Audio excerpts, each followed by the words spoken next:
Stephen A., I got a little excited about that. Dez denying his allegations. Obviously, we just heard the sound. What's your reaction? My honest reaction, Molly, Skip, I usually don't like to do this. I think the media should be ashamed of itself. Whoever tweeted out that video, you knew good and damn well what you were implying. You were implying that while Ricardo Lockett was on the turf, motionless, potentially paralyzed for all we know, that Dez Bryant, whatever you read from his lips, whatever you said, I don't care what he said.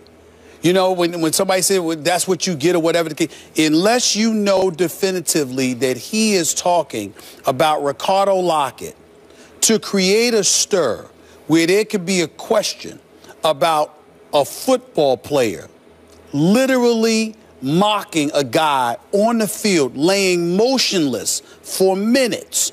We don't even know if he were paralyzed or not. To attach that to Dez Bryant and put him in a position where he has to go out there and defend himself off of that, I just think, you know, this industry is getting to a point where it could be disgusting sometimes, if we're going to be real honest about it. Bruce Irvin, for the Seattle Seahawks, tweeted that Dez was yelling at the officials the whole time. And we get all of that. But all I'm saying is this. Even without knowing all the details, here's what I mean by when I'm going off about the media right now, and I almost never do this. But I got to be absolute 100% proof positive that that's what you said and that's exactly who you were talking about in order to just put that light out there, to shine that light on another player.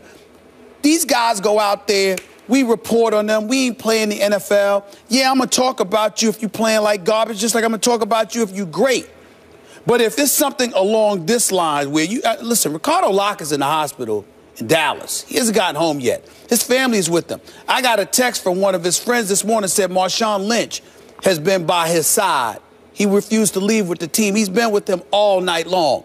You got people worried about this brother and what's going to happen to him. And to sit there and to put Dez Bryant in a situation where he is literally being accused of mocking this guy or saying whatever, that's what you get or whatever the case may be. And they're saying that he meant that towards Ricardo Lockett. And then you got reports talking about how, well, you know what, he meant it because of some hit that Seattle, blindside hit that Seattle did, you know, 3 years earlier or whatever. It's like, what are we doing? What are we doing? I mean, look, I don't know exactly what Dez said. I didn't read his lips, okay? And yeah, I'm not there per se. But neither are those reporters who tweeted about it and threw out that video to imply that this is what he meant. And the fact that just based on conjecture, you got an NFL player literally being accused of mocking a guy that's sitting on a turf motionless and potentially paralyzed, at least at that moment in time, because that's what I was thinking. I just think it's think it's sad. It's not I think fair. it's sad, and I don't think it's right. I don't think Dez Bryant did that. I don't think he would do that. I don't think Dez Bryant would do that. But whether he did or not, the point is, unless you are definitively and absolutely sure, that is not something you should be speculating about. I hear what you're saying. I have no idea what's going down here, for sure.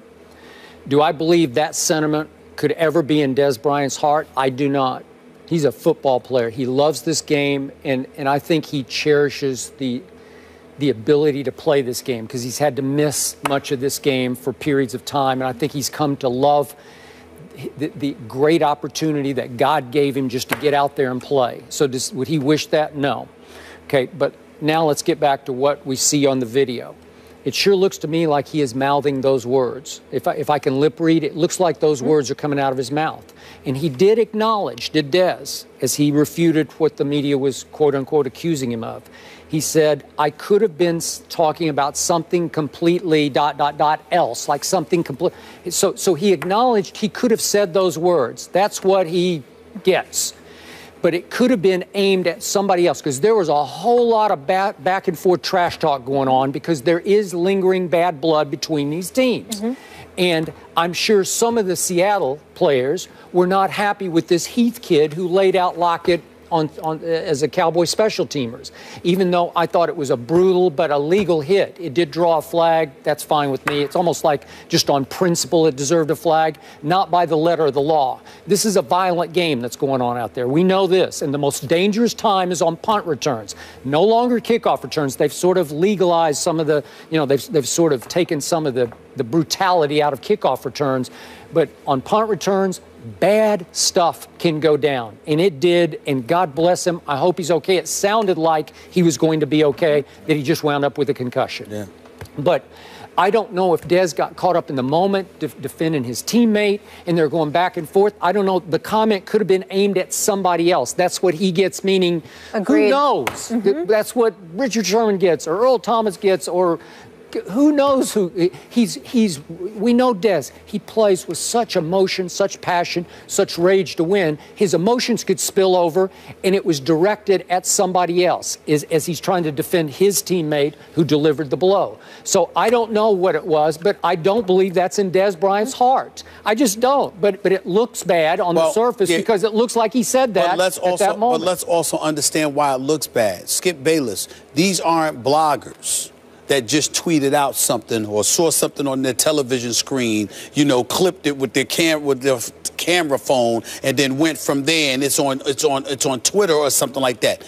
These are journalists who were at the game who tweeted it out, according to the reports. Anyway, I'm saying that you have a responsibility. But they didn't make it up. Yeah, but it's not a matter of making it up. You have a responsibility to at least go down there and ask this man the question before Absolutely. Have context. and have context before you just tweet it out for the world. Yeah. And all of a sudden it gains momentum to the point where Dez Bryant gets back in the locker room and he's hearing all of this stuff. The guy who tweeted it out wasn't at the game. I'm pretty sure he's from Houston, right? I don't know. Fox 26 in Houston. I didn't know. I think he posted it just off. He's just using off the.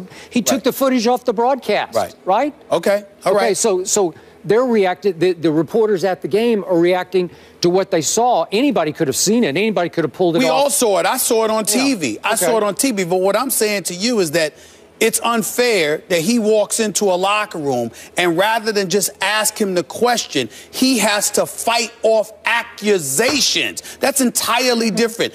Asking somebody what went on at that particular moment, what were you saying, et cetera, is entirely different than somebody walking into their locker room, being in front of the media, and having to fight off accusations. You and I both know that half the battle, most of the time, half the battle is fighting off one's interpretation than fighting off facts. Yep. And when you have to walk up in there and you're confronted by those accusations that somebody would literally sit up there and say, you know what, that's what you were doing. It looks like that's what you were doing.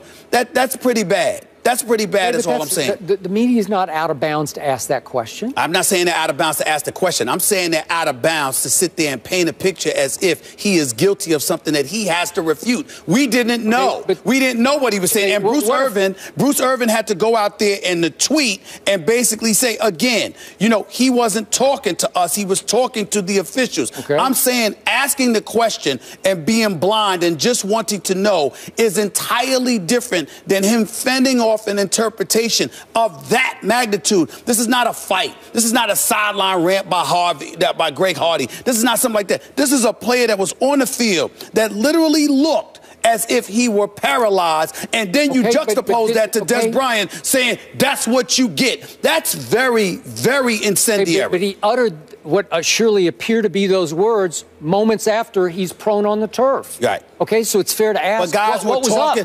Guys were talking and guys were arguing. Again, I'm going to repeat myself. I'm not saying the question shouldn't have been asked.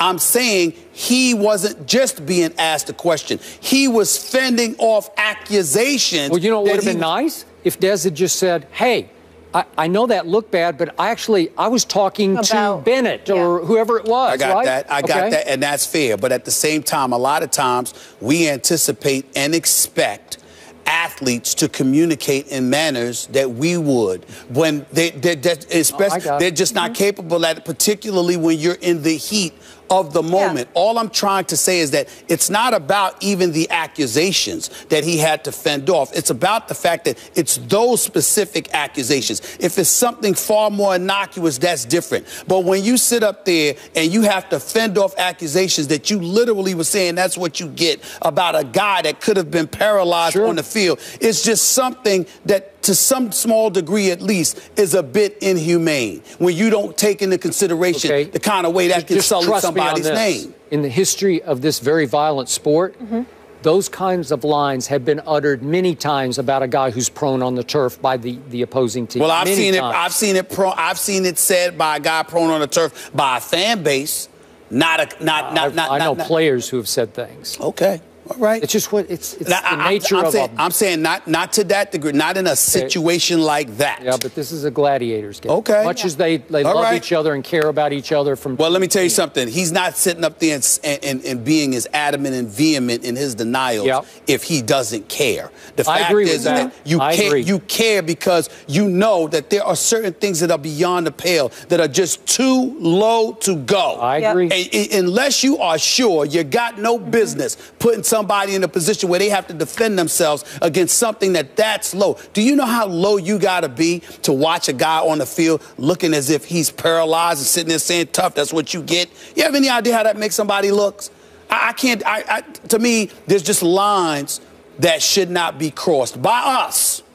And I think in this particular case it was. To use RG3's term, maybe a victim of clickbait? We don't know. It was a tough day for game